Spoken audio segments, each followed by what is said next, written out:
종교개혁자 루터는 일에 대해서 이렇게 얘기했습니다. 일과 직업은 자신을 위한 것이 아니라 하나님의 명령에 따라 이웃의 사랑을 실천하는 장이다. 오늘은 어떻게 일과 신앙을 통합할 수 있을까?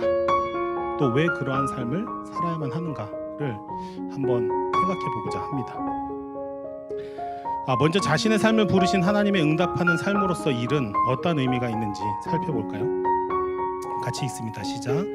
그러나 여러분은 택하심을 받은 족속이요 왕과 같은 제사장들이요 거룩한 민족이요 하나님의 소유가 된 백성입니다. 그래서 여러분을 어둠에서 불러내어 자기의 놀라운 빛 가운데로 인도하신 분의 업적을 여러분이 선포하는 것입니다. 따라서 오늘 본문에 너희는 택하신 족속이라고 하나님이 당신의 백성을 향해 부르시는 이 너희라는 부르심 앞에 그분의 자녀된 우리 모두는 다 포섭됩니다.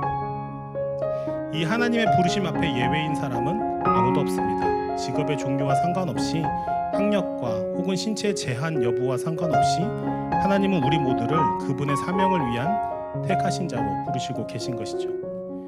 그렇다면 직업과 상관없이 예수 그리스도를 유일한 중재자로 여기며 내일로 하나님을 예배하고 부름받은 자리로 하나님과 이웃을 섬기는 방법은 무엇이 있을까요? 내 일의 내용이 하나님과 사람을 섬기는 일로서 연관성을 갖는다면 그냥 쉽게 직관적으로 그 일이 곧 예배다라고 여길 수 있으실 것 같아요. 예를 들어서 교사다 그러면 학생들을 잘 가르쳐서 이 학생들이 지식과 인격적으로 잘 커갈 수 있는 일에 열심히 하는 것, 그것이 곧 하나님과 사람을 섬기는 예배가 될 수 있겠죠. 나아가 일반 비즈니스를 한다면 그 안에서도 충분히 부르심의 사명을 발견할 수 있을 것입니다.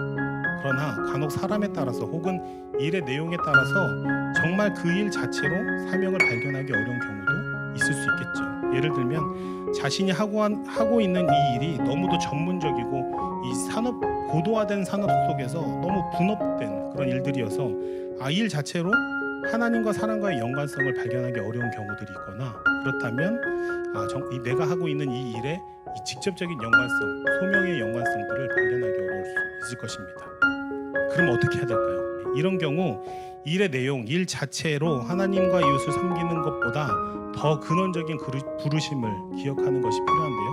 무슨 말이냐면 일의 내용이 아니라 자신의 일터, 삶의 자리로 부르신 이 부르심 자체를 선교적으로 인식하는 것입니다. 오늘 본문에서 하나님은 우리 모두를 왕같은 제사장으로 부르시고 있는데요. 이 왕같은 제사장에 응답하는 것이 바로 자신의 삶의 자리를 선교적으로 인식하는 삶입니다. 이 왕같은 제사장이다 라고 할 때 두 가지 의미가 있는데, 첫 번째는 왕에게 속한 제사장이다 라는 의미가 있고요, 두 번째는 왕처럼 통치 행위를 하는 제사장이다 라는 의미가 있습니다.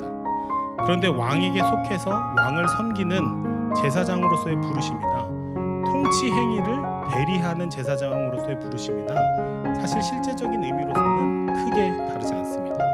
그것은 자신의 삶의 현장에서 세속가치에 봉사하는 것이 아니라 하나님 나라의 가치에 봉사함으로써 하나님의 통치를 대리하는 역할로의 부르심에 응답하는 것이죠. 하나님의 계명을 따르는 것이 하나님의 왕되심, 주되심을 인정하며 하나님을 섬기는 행위이자 하나님의 통치를 나의 삶의 현장에서 드러내는 방법이기 때문입니다. 마지막으로 하나님의 백성으로 부름받은 이들은 부름받은 이들에게 일은 하나님의 창조 사역에 동역하는 것으로서 의미를 갖습니다. 인간은 없는 것을 있게 만드는 근원적인 창조는 할 수 없지만 이 원재료들을 활용해서 새로운 가치를 만들어내는 편집적 창조는 할 수 있는 하나님의 형상을 물려받은 존재입니다. 곧 주어진 자원을 잘 활용해서 창조 세계를 부욕해 하는 일 자체가 하나님의 창조 사역에 동역하는 우리의 일이 되는 것이죠. 그리고 가장 기초적으로 일을 통해 자신의 가정과 생계를 유지하는 것은 자신과 자신의 가정의 생계를 유지하는 것은 그 자체로 생명을 가꾸고 유지하는 것으로서 좋은 창조 활동의 일환이 되는 것이죠. 또 나아가서 하나님의 창조 사역에 동역한다는 것은 하나님의 창조물들을 잘 활용하고 돌보는 것뿐만 아니라 그것의 열매를 거두고 누리는 향유의 즐거움까지 포함합니다. 자신의 일을 통해 즐거움을 누리고 먹고 마시는 기쁨을 누리는 것이 하나님의 선물이라는 것입니다. 그리고 이것은 지금도 일하시는 이 하나님의 창조 사역에 동역하는 사람들이 누릴 수 있는 약속이자 특권이죠.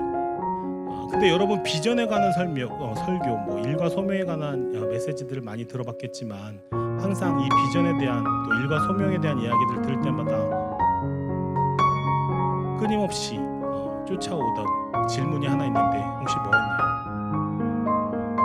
저 같은 경우에는 그래서 결국 무엇을 해야 하는가라는 풀리지 않는 질문이었습니다. 그리스도인에게 있어서 그 일이 아니면 안 되는 절대성을 갖는 단 한 가지 이유를 찾는다면 그것은 딱 하나 있습니다. 그리스도인에게 그 일이 아니면 안 되는 절대적인 이유 하나를 찾자면 그 일에서 하나님이 발견되는 것입니다. 어떤 일이든 그 일을 할 때 나의 제한적인 경험과 부족한 자원과 모자란 능력과 모난 성품을 뛰어넘는 하나님의 일하심이 그 현장에서 발견된다면 참된 생명의 풍성함과 자유와 해방의 기쁨이 발견된다면 그것을 경험한 사람은 결국에 나는 이 일이 아니면 안 돼 라고 고백할 수밖에 없게 되겠죠. 중요한 것은 직업이나 자리가 아니라 하나님이 가장 명료하고 풍성하게 경험되는 그 자리를 계속해서 찾아가는 그 여정이 결국 부르심을 따라 살아가는 우리 모두의 노동의 여정이자 예배자로서의 삶의 여정이라는 사실입니다. 여러분의 하나님 어디에 계신가요? 하나님의 숨결과 손길이 경험되는 노동의 자리를 향해 나아가는 저와 여러분들이 되시기를 도전하고 축복합니다.